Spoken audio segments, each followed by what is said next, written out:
So, good evening, everyone. Greetings to all, and we appreciate your attendance. Let's kickstart this session with great quotation. A quote by Field Marshal Sam Manekshaw. So, what is the next thing you need for leadership? It is the ability to make your mind to make a decision, accept full responsibility of for that decision. A very good evening to all the guests and dignitaries. In this capacity, as your host for the worldwide webinar on strategic decision making under pressure. I, Biswas, the host, would like to take this opportunity to extend a hearty greeting to each and every one of you. It gives me a great pleasure to extend a warm hello to each and every one of you gathered here today. It is a huge honor for us to have someone of this caliber here whose involvement on the topic strategic decision making under pressure adds so much value to it. Before I proceed further, let me take a brief moment for the introduction of my organization. SEMS Welfare Foundation, a registered non-profit organization, is dedicated to social impact across various sectors. We focus on education, particularly skill development and entrepreneurship. Through our initiative, DigiSakshan, we have created training programs in IT, finance, retail, and entrepreneurship, impacting over 6,000 individuals. We are currently upskilling inmates in Haryana jail and collaborating with universities and colleges. We have also partnered with banks to place over 1,500 candidates in jobs. FemLeads, another SEMS initiative, empowers women through workshop and stories of successful female entrepreneurs. We conduct program on digital literacy, marketing, and career development, reaching over 1,000 women across multiple states. This initiative recently reached a milestone of 100 women actively involved. In just a short time, SEMS has established itself as a force for positive change, equipping individuals with skills for employment and promoting women leadership in various industries. Now, let me take this wonderful occasion to publicly present and welcome Lieutenant General Shaukin Chauhan, the keynote speaker for today's international webinar. Lieutenant General Shaukin Chauhan was appointed the chairman of the Ceasefire Monitoring Group in August 2018. Post retirement from the army in March 2018, earlier the general was Director General of Assam Rifles, India's oldest and largest paramilitary force, and earlier was General Officer Commanding of India's largest strike one. On completion of his 2-year tenure as the chairman, the general is now settled in Pune. The general is an outstanding scholar general with proven track record. He was awarded a PhD from the Punjab University, Chandigarh, for his thesis, India-Nepal Strategic Relationship in the 21st Century, which was highly acclaimed by the university. He was appointed a visiting fellow for the Center for Warfare Studies in July 2021 and awarded the Field Marshal K.M. Cariappa Chair of Excellence at the USI in 2020. In June 2024, the Center of Land Warfare Studies awarded him the Chief of Army Staff Chair of Excellence. The General has recently authored a book, Bridging Borders, a case study on strategic relationship between India and Nepal. The General is well-respected strategic advisor and expert. With this note, I, Biswas, on behalf of SEMS Welfare Foundation, would like to give my heartiest welcome to Lieutenant General Shaukin Chauhan with a huge round of applause for joining us today. So, like I said, we're planning a interactive session, Yes, and sir. I would like to answer your questions in whatever way you want. But remember that when you talk of strategic and you talk of decision making, you're talking of two aspects of decision making. One is you're making a decision for situations that you might feel a larger in their scope and in their effect on people. That's the first issue about decision making and strategic decision making. And the second thing is that decision making is based on knowledge and experience. So these two issues are important when you look at any aspect. That you can't just start making decisions based on a lack of knowledge, and a lot of decision making is based on an experience of a situation. So I would request you to please ask questions, and I would be happy to answer. The participants are free to ask questions. This is an interactive session, so you are free to ask questions, and accordingly, sir will answer those questions.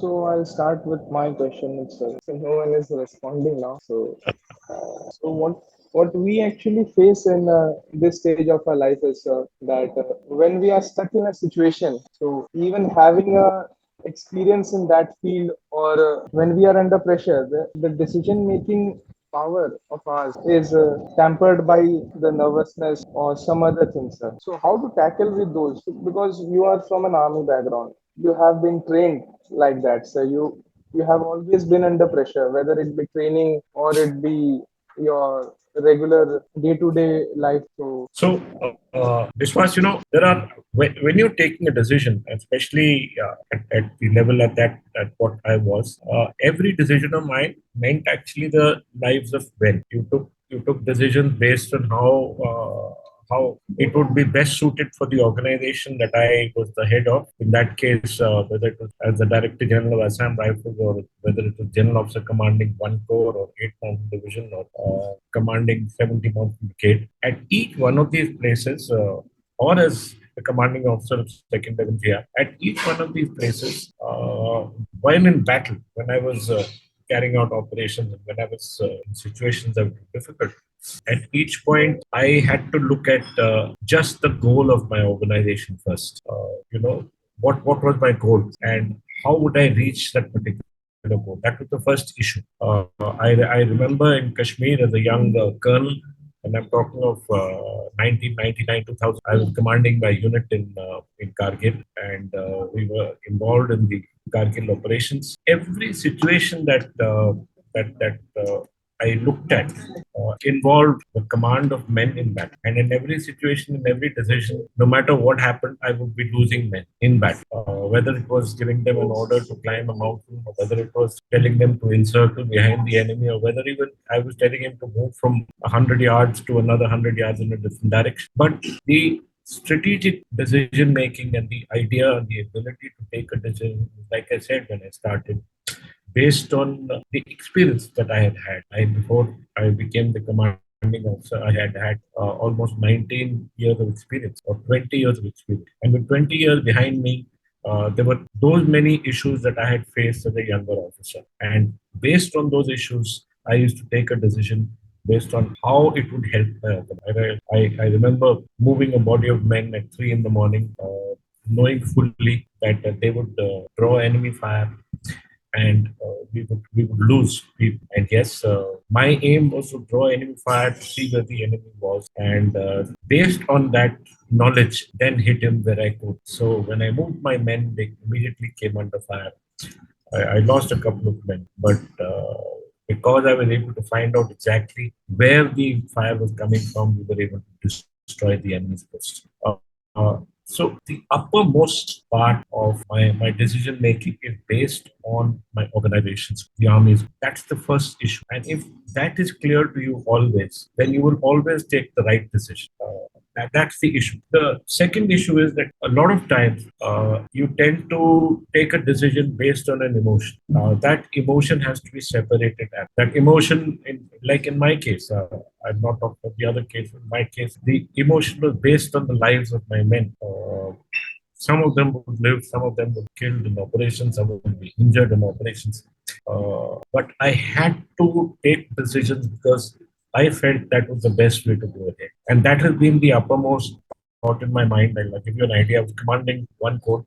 We were in a very large exercise, April 2016, really large operational exercise called Shatrujit. And I was to launch the para brigade, the parachute brigade that we have at night. We were planning a drop of about almost 5,000 men along with equipment, guns, artillery, vehicles, the hospital. Everything was to be dropped at night. And though we had done this training many times, the fact that we would be dropping them at night was being done for the first time after World War II. And just when the drop time came, and we had almost 200 aircraft in the air, the commander of the parachute brigade came to me and said, "Sir, there is a 22 knot wind. So if we drop now, there will be casualties." Now, what was in my mind was that, there were two things. This was not an operation, it was an exercise. It was an operational exercise, but not yet an operation. Could I postpone it or should I postpone it? Was the first issue in my mind. And all this was happened when the aircraft was already in the air. And the second decision I had to make was that if I postpone it, then will I be able to do this again? Will the country afford 200 aircraft going up in the air and getting the same time again? And whether this experience would help us. So I immediately said, yes, it doesn't matter. We will drop and we will take the decision to drop because if it was war, we would definitely have. So he warned me again. He said, sir, we will lose people. I said, doesn't matter.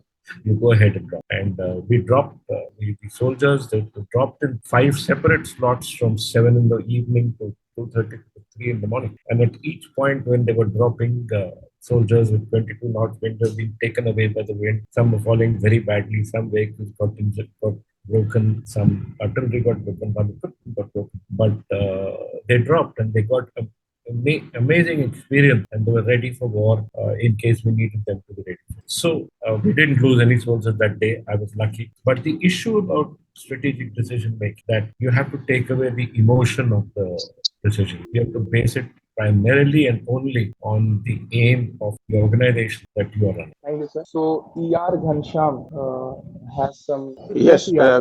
good evening, sir. Good evening. I am GD Garg from ex-Chief Manager HL Lucknow. Good evening to you, Garg sir. I want to ask you what is the role and contribution of top leadership in strategic decision making to make the organization successful? See, when you're looking at the top leadership, you're looking at what do you need from the lead. You are looking at decisions to be taken by the top leadership. You've selected that top leadership for decisions. So it is only through the decision of the top leadership that we get the aim at which the organization is to go. You're from the HAL, is that right? Yeah, So please. the top leadership would decide which direction your organization is to go, how and what is it to do, and based on the direction of the top leadership, the organization accordingly amends its processes to move to that particular direction. And during that direction, you might have losses. It might be an incorrect decision. You might lose businesses from different aspects. But eventually, you've chosen that man at the top of your ladder to take a decision based on what he feels is the best process or the best place where your organization is headed to. So this is what strategic decision making means. Actually, strategy is a bridge between what you want and what you have and where you want to go. Remember that. That's the simplest process of thinking. Gap.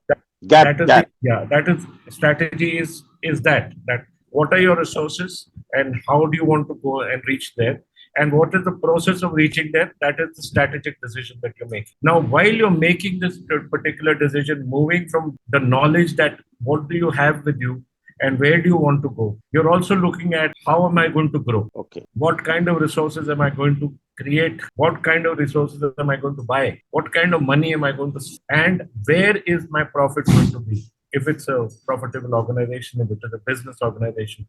In my organization, like I said, I headed the army. So the army was looking at a different process. We were looking at training ourselves in warlike situations. And sometimes when you train yourself in warlike situations, you have casualties. But eventually you're training a very large organization. In my case, when I commanding one corps, it was almost 70,000 men, and you're looking at immense amount of expenditure. And like I said, I had 200 plus aircraft, almost 5,000 men from the parachute brigade dropping, and almost 600 tanks on the ground.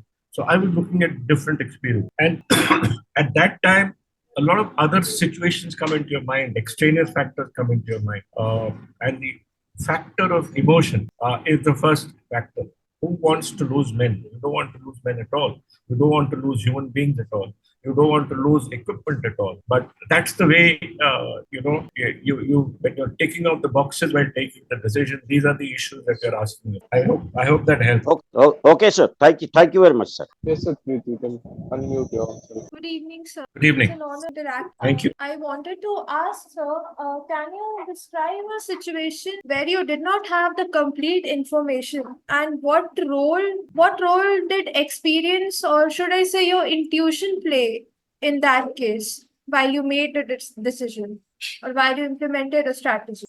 Okay, so let me sort of go back to 2012. I was commanding the 8th Mountain Division in Kargil. I'm talking of August 2012, and the Pakistanis had been, firing at our boys, causing casualties for almost a month, and I was unable to retaliate because I didn't know from where that fire was coming, and my troops were not able to tell me that how was that fire coming, why was it, and how was it affecting our people, because we had already lost about 4 to 5 soldiers, a couple of bunkers had been destroyed, and I knew I had to take action, but I had to take action at the right point. So my experience told me that there was another Pakistani post which was about, say, 6 kilometers away, which was responsible for the person carrying out the shelling on our troops. And I wanted to make sure that I was able to destroy that. So based on experience, based on what had happened a little earlier, I took the decision to target that post, which was, like I said, 6 kilometers away. But I said I will target that post only because that is from where I feel it was the highest post in the area. I felt that the Pakistani artillery forward observation officer was there, and he was the man who was who based on his observation was destroying our posts. So we carried out a massive shelling early morning at about 2:30 in the morning, and it created a furor both in Pakistan and in India. Pakistan immediately called our ambassador to the office next morning. But that shelling and that retaliation against a particular post in Kargil, their counter shelling stopped because their forward observation officer, I think that the captain, was killed in that shelling by our troops. So decision making, like I said, it's a difficult issue because you can only take decisions based on your experience, your knowledge, and taking out the extraneous factors. And there have been many such occasions like that I have taken a decision based on 45% of the information, but 55% of the reason why I took that decision was based on my experience. And in every time, whether I was a young officer commanding a unit in Kashmir and sending out my troops, I will give you another time. We were in Doda, where we just recently lost an officer in the same place, and we were carrying out large-scale patrolling. And my troops came under fire, and 2 of my soldiers were killed. And we had no clue where the terrorists were because the area is, full of jungles, very difficult terrain. But at that point, when the terrorists were escaping, you had to make the right decision: that do I follow him? Do I go behind him? Do I go to a different direction? Which side is he headed? Where will I be able to catch him? So that was based on the knowledge of the terrain, the area where I had operated, my experience that this is how they're going to go. That when they were planning to cross over from Doda into South Kashmir, there were a particular number of passes from Doda to South Kashmir. So that is the place where I sent my troops, and I was able to track a Pakistani group of about 7 terrorists and kill them because we reached that pass before they reached, and we were able to ambush them. So these are some of the issues that I can only explain with my knowledge and with my experience and my commitment to my organization and to the goals of my organization and to my country, that we were able to take the decision. But during that operation, I lost 2 men, very very precious souls. Thank you, sir. Yeah. Anybody else? So let me just talk about the pillars of decision making and the pillars of how you do carry out a decision or you take a decision. The first issue, like I said, is you have to have a vision. That is the aim of your organization. What is my organization's aim? Where am I going to reach? I was talking of that bridge, that strategy being the bridge from from where you are to where you want to go, based on what you have. So that is the first thing that when I was talking to the gentleman before this, I was telling him that your top leadership has to decide that direction. That direction is what you call the vision. I have to reach a particular place. I have to take my organization there. My organization's vision is based on a particular direction of growth or a particular direction that I have to achieve. The second thing is that you carry out what is known as an analysis. You have, I had a lot of staff with me, almost 100 officers in my core headquarters, to tell me, analyze with me my vision, and they would then find out and they would tell me, okay, your vision, these are the issues based on which we feel that we can reach at this particular place, but these are the problems that this vision, that they would tell me the faults in what I thought was the process by which I should go forward. So after you've created your vision, you must next give it to your staff, give it to your people to analyze your vision and to analyze your plans for strategic growth. And your staff will then be able to tell you, your consultants, your staff, or whatever you want, as to how the plan that you have created, what are the shortcomings of that plan, and how those shortcomings can be covered. So that's the next issue that you have to keep in mind, is that always be open enough in every situation to be able to change your decision. Let the staff convince you that, look, your decision is good. This is your decision, but these are the places where I feel that you need to relook at. I'll give you an idea. I was a brigadier. I was in the army headquarters, and the Americans and the English, the chief of defense staff at visiting India, and I was to talk to them about their plans to leave Afghanistan at that particular moment. India didn't feel that it was right at that moment. So we, as the staff, sat down and analyzed the whole situation and explained to the chief of defense staff of the British Army why we felt that they should not leave at that moment and how it would adversely affect it. And based on that, the chief later became a minister, and VK Singh accepted our staff analysis, and he also requested the British accordingly. Accordingly, at the highest level, the Americans were requested that was not the moment that should leave Afghanistan, and the Americans and the British agreed to that analysis and did not leave Afghanistan at that moment, and left much later. So these are issues that you need to have a committed situation, that your pillar of your vision, your pillar of your analysis. These are important issues. At no time should the staff not tell you that. It is important that at whatever time within your people who are your staff or people who are out there as consultants, they must at all times be able to tell you the truth. And I've often noticed that very well-known leaders don't like listening to it. That's where a strategic decision maker or a strategic leader loses his capability to take the right. Every decision must be analyzed. It's not a question of suddenly deciding, getting up one morning and saying, okay, now you're going to do it. No matter what you do, every decision must be analyzed by a dispassionate staff. Staff, I mean, the people, co-workers who are there to carry out your vision. But they also must comment on that. And based on their analysis, you then you recreate the plan to go ahead. And what you recreate is the strategic process.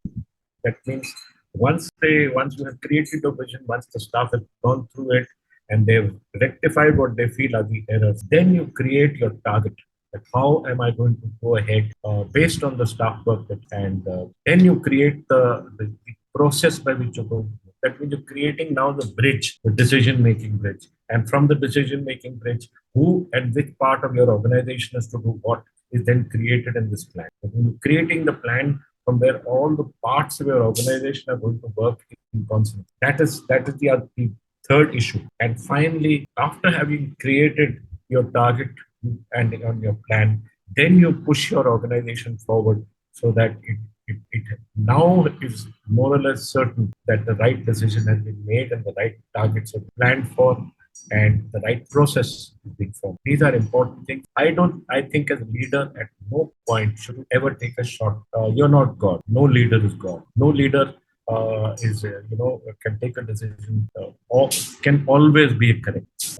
At a lot of points, leaders are wrong. They're based on hunches, which may not be correct, based on emotions, which may be incorrect. But once it goes through the process of decision making, only then is the organization going the right. So this is what I feel are the basic aspects of strategic decision. Yeah. Anyone has any questions? Yeah. Hello. Yeah, I can hear you. Can you hear me? Disturb mine. So I had a few questions, sir.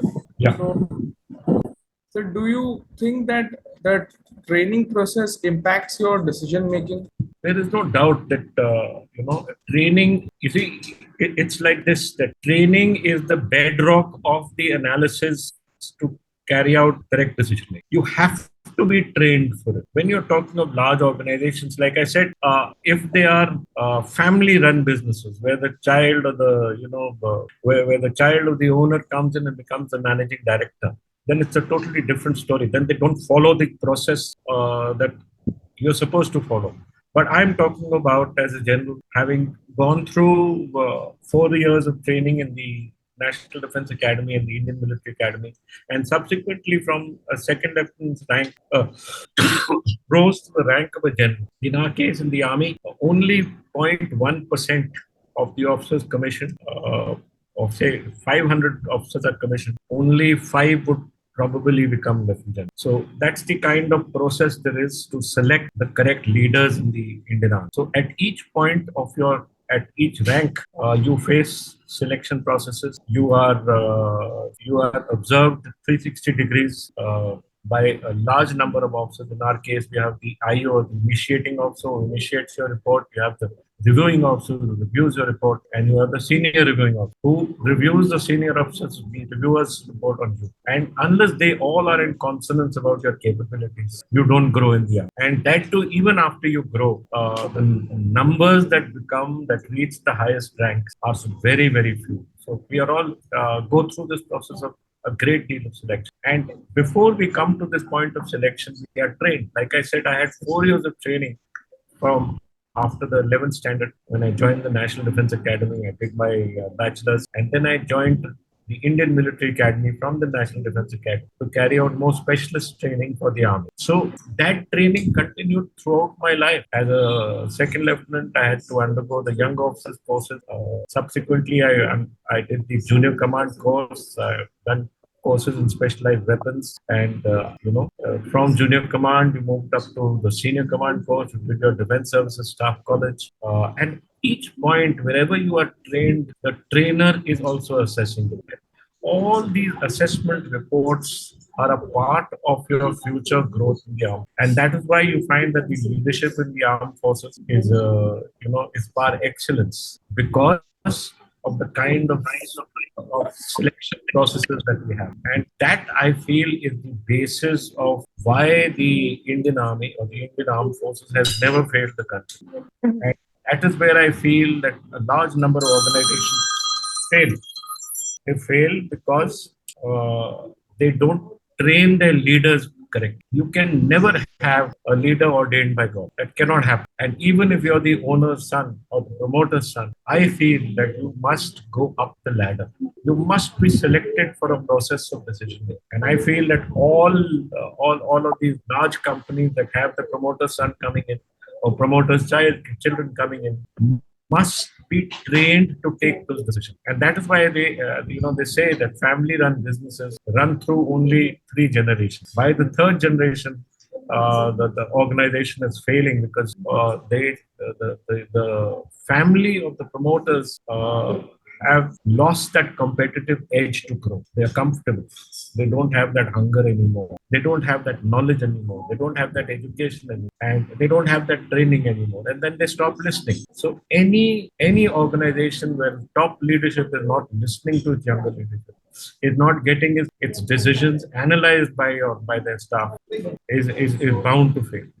Sir, do you think that the strictness in the training impacts our decision making? Because I, being an ex-NCC cadet, I was an ex-NCC cadet, so the strictness in the training that they had, so that had an impact in my attitude as well as my thinking process. So after that, when I left NCC, when the term was over due to some medical issues, I wasn't able to clear my those interviews, CDS interviews. So when I joined the company, so when I was working there, so the atmosphere there in the corporate and the atmosphere in the NCC was way different. So do you think that the strictness is necessary for your attitude to become a strategic thinker?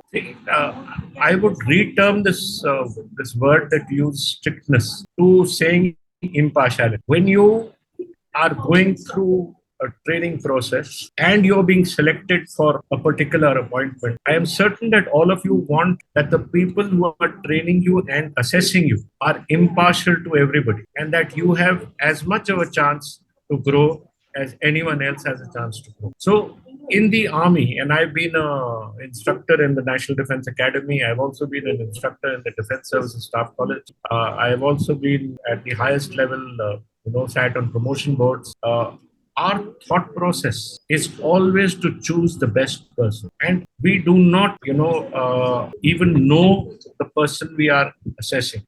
We don't know his background. We don't know who is. We don't know whether he's related to us or not. That all that does not matter. What matters is the organization goal of choosing the best person. So what you term as strictness, I would term it as impartiality. If you turn up with dirty shoes or unpressed clothes at a parade, you are, in our mind, you are not giving your best to the organization because you've not taken time to prepare for that particular parade. And preparation is important. Preparation is important for all aspects. But this is where you start. So when we look at you as you come in and you see that your shoes are not polished or your uniform is not pressed, then we look at you as a person who's not put in the effort to come for that particular parade. The same effort that we are putting in, you are not prepared. So then we automatically feel that because you're not putting in that kind of effort, you're not interested. And in no organization can an uninterested person reach the top. It just can't happen. You have to come every day prepared for that day, and that means prepared in your mentally, physically, and in every way, socially. That means every day you come up and you show up best prepared, and that is the person we then see as capable of going forward in our organization. And that's how I feel all organizations should be. You must have a process of preparation. You can't get up in the morning, struggle out of bed, and just go straight there. You have to, shave. You have to brush your teeth. You have to. These are aspects of your life which we see, the processes we see at every point, and it is the process, Sharvil, which actually drives you from achieving excellence. Every day, as a cadet in the NDA, we would get up at 5:30. We would bathe, we'd shave, we would do everything. By 6:10, we were ready at what we used to call the muster, and we had a prayer. And after the prayer, and after we had prayed to God to help us to go through that day, would we then go for our parade. There was no question that a cadet from the NDA would go for the first parade directly without carrying out these processes. So those processes, from the time you got up at 5:15, took 1 hour. Preparation of yourself, preparation of your uniform, preparation of your dress, preparation for the day, and preparation of your room before you left.